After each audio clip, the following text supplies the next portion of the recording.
대표님 보셨을 때 초, 중, 고에서 입시에서 가장 결정적인 순간, 결정적인 시기는 언제로 보세요? 제가 고등학교 1학년 3월달 교육청 모의고사를 뜯어보면은 네. 사실 국어는 판단하기 좀 어렵습니다. 이게 뭐 특정 학년에 국한돼서 이렇게 보기가 어렵기 때문에 수학할 학년으로 보면은 수학 30문제 풀어본 거를 학년별로 분류를 해보면은 부터 과정이 집중적으로 가장 많이 틀립니다. 대기자 TV.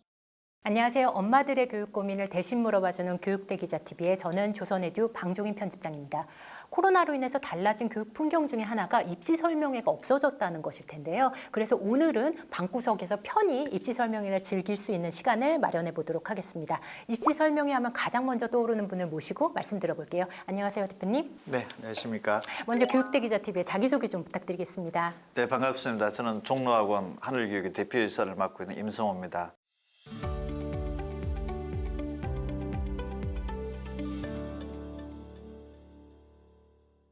학령 인구가 줄고 있는 상황인데도 상위권에 대한 경쟁은 더 치열해지는 것 같아요. 이건 체감하는 것만 그런가요? 학부모님들이나 학생들이나 상위권에 대한 그 열망 때문에 경쟁률이 계속된다고 느껴지는데 이거에 대해서는 어떻게 생각하시는지요? 서울권, 수도권 같은 경우에서는 여전히 지금 현재 뭐 경쟁률이 높게나 10대 1이 넘어가는 구조가 나타나는데 지방권 소재 대학들은 수시에서 금년도 고3들 학생들 같은 경우에는 사실은 전국 17개 시도 중에서 금년 고3에 해당되는 한 6개 전국 지역에서는 이미 지역 4년제 대학의 모집 규모가 올해 고3 학생들을 뛰어넘었습니다. 심지어 내년도가 되면은 현재 금년도 고2 학년이죠. 서울권도 역전이 됩니다. 서울의 4년제 대학 모집 인원이 오히려 고3 학생 수보다 많게 되는 거죠. 그게 고1 때 되면 더 확대되고 그다음에 중3 때 되면 거의 한 8개, 9개 지역으로 확대됩니다. 그럼 국내 17개 시도 중에서 거의 절반 이상 정도는 모자란다는 얘기가 되죠. 그러면은 마음만 먹으면 대학은 갈 수 있다. 참 어떤 의미에서는 수시에서 지방대학의 원서를 내기가 참 주저스럽겠죠.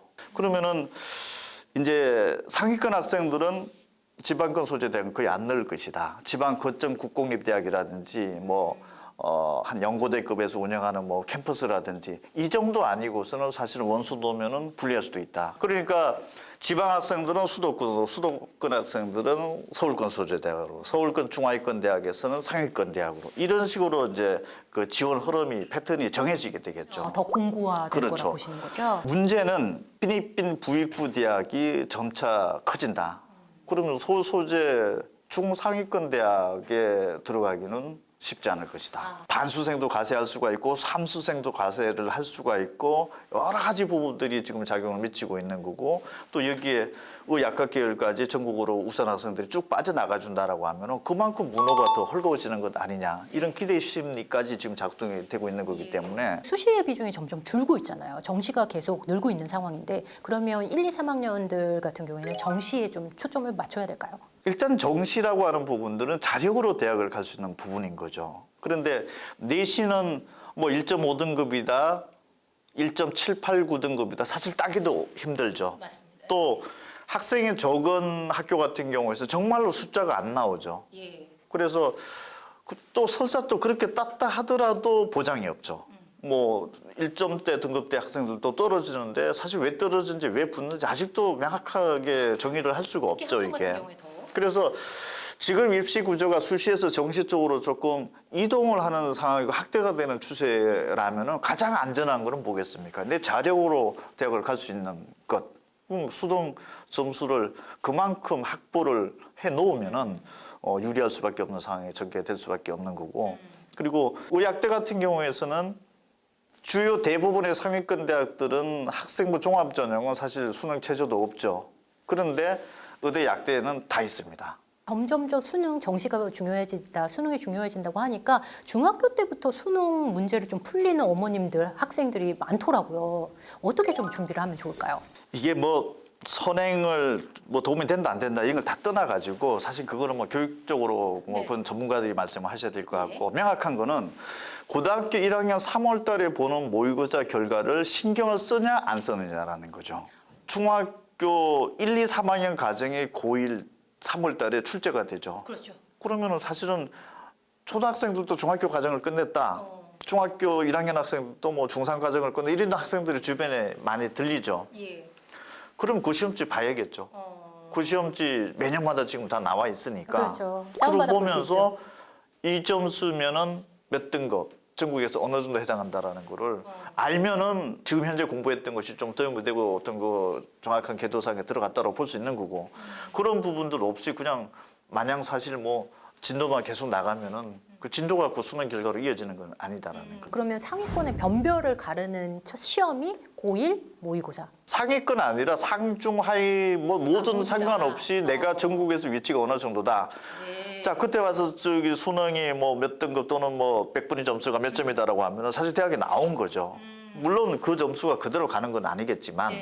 근데 또 상황에 따라서는 급을 주는 얘기들이 있죠. 고1 3월달에 보는 모의고사보다 본수는 더 떨어진다는 얘기도 있고. 아, 그 점수가 계속된다는 얘기가 너무 많더라고요. 그럼 그런 근거 자료 같은 게 있나요? 근거 자료는 국가가 가지고 있겠죠. 전국 그 교육청 모의고사를 보고 있는 평가원이나 이런 데는 학생 추적해보면 다 나오는 거죠. 그럼 고1 3월달에 봤던 학생들을 그대로 추적해서 본수는 어떤 결과값이 나왔느냐. 사실 이런 부분들을 명쾌하게 정부에서 발표를 해주면 그런 고민은 안 해도 되죠.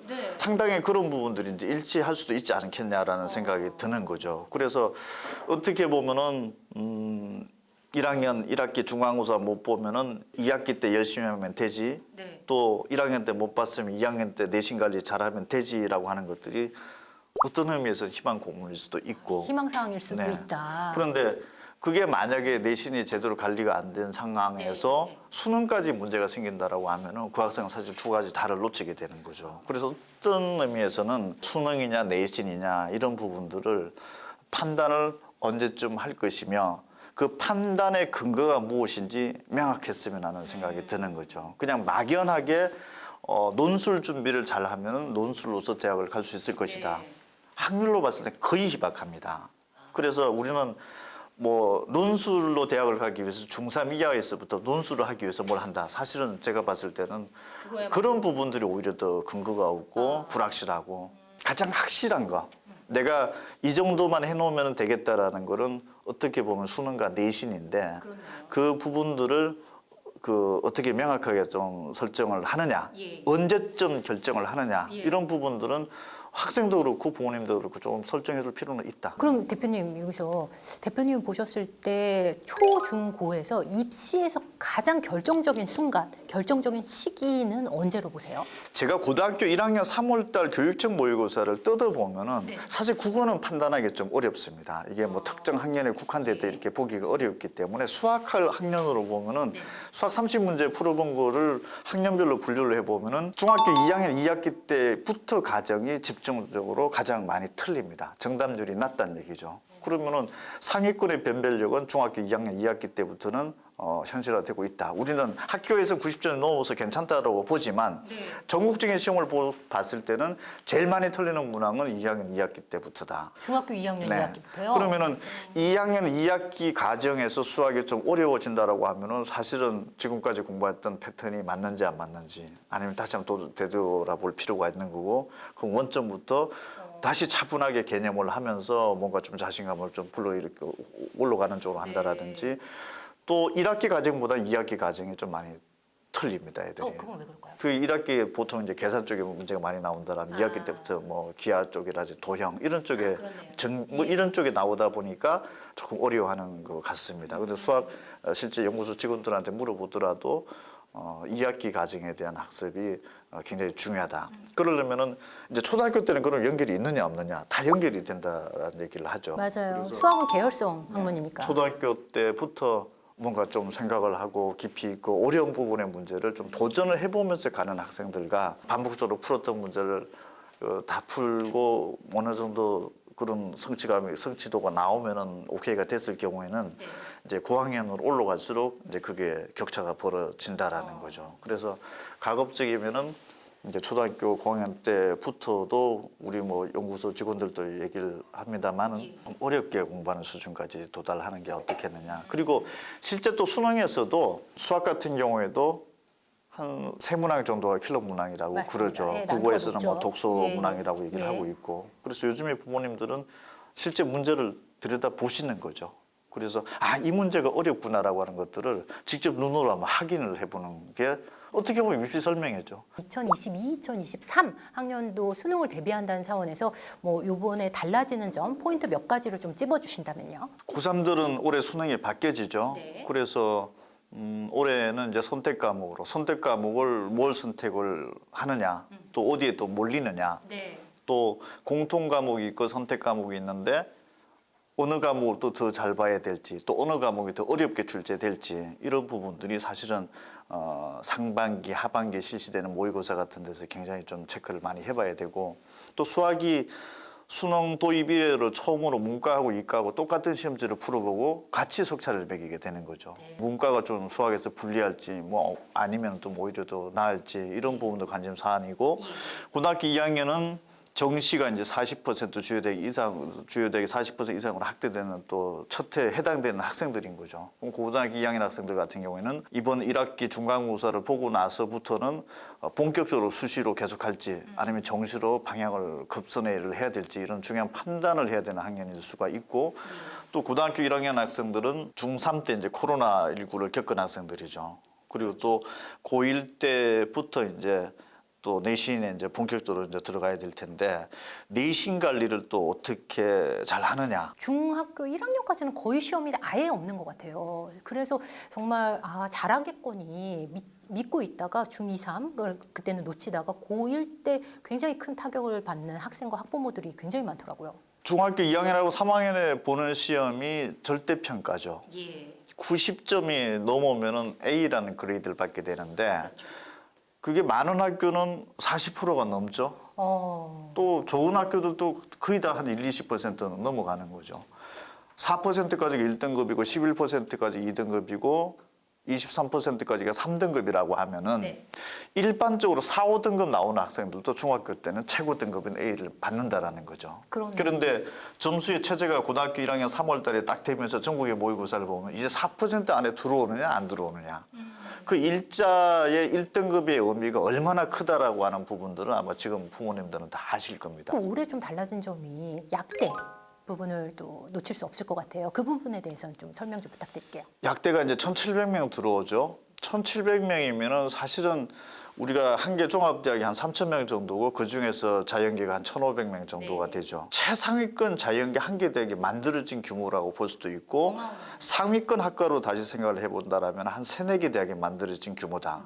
지금 현재 규모를 보면은 이과 학생들을 기준으로 놓고 봤을 때 이번에 약대가 들어오면서 이게 7%를 넘어갔습니다. 아, 그래요? 그러면은 4%까지가 1등급이고 11%까지가 2등급인데, 정말 1등급 최상위권 학생들이 가는 곳이 의대 이런 쪽이었다면 지금은 2등급이 간다는 얘기가 되죠. 그러면은 일반 학부모님들께서도 2등급은 누구나 사실은 목표로 하는 수치죠, 그게. 도전해 볼 만 하겠는데요? 주변에서 실제 합격생이 이제 나오기 시작할 정도가 돼, 내년 정도가 되면은 고등학교 2학년 이하의 학생들은 상당 부분 그런 어떤 그 전문직 선호학과 쪽으로 갈 가능성이 높고, 그만큼 문호가 넓어졌으니까 관심이 많으실 것 같은데, 저희가 흔히 자연계 최상위권 하면 의치안이라고 불렀었잖아요. 그러면 약대가 요번에 이제 덧붙여서 말씀드리면, 약대가 예전에는 피트를 보고 편입하는 개념이었는데 지금은 아예 6년제 학부로 들어가는 개념으로 올해부터 바뀐 거잖아요. 그럼 약대가 포함된 올해부터 이제 선발이 되면 의치안에서 순서가 좀 어떻게 변할 거라고 보세요? 지금 의대, 치대, 한의대, 수의대 이런 순서인데 치대하고 약대 순서가 일부 상위권 대에서 이제 바뀌어질 가능성이 있죠. 서울대 약대가 들어오기 때문에 최상위권 흐름으로 놓고 봤을 때는 의대, 치대, 한의대에서 의대, 약대, 치대 순서로 될 가능성이 높다고 봐야 되죠. 고등학교 3학년 설명회, 입시 설명회를 하면은 사실 별로 할 게 없습니다. 그냥 잘하는 학생은 잘하는 얘기 들어주고 여기 대학을 가면 된다라고 하고, 요즘 또 원체 발달이 되어 있죠. 중3 이하 단계에서는 부모님들이 만약에 어떤 그 대학이라든지 어떤 입시적인 관점에서 좀 관심이 있으시다라고 하면은 중3 이하에서 좀 많이 들었으면 좋겠어요. 그때가 되면은 개선할 수 있는 시간적인 여유라도 있는데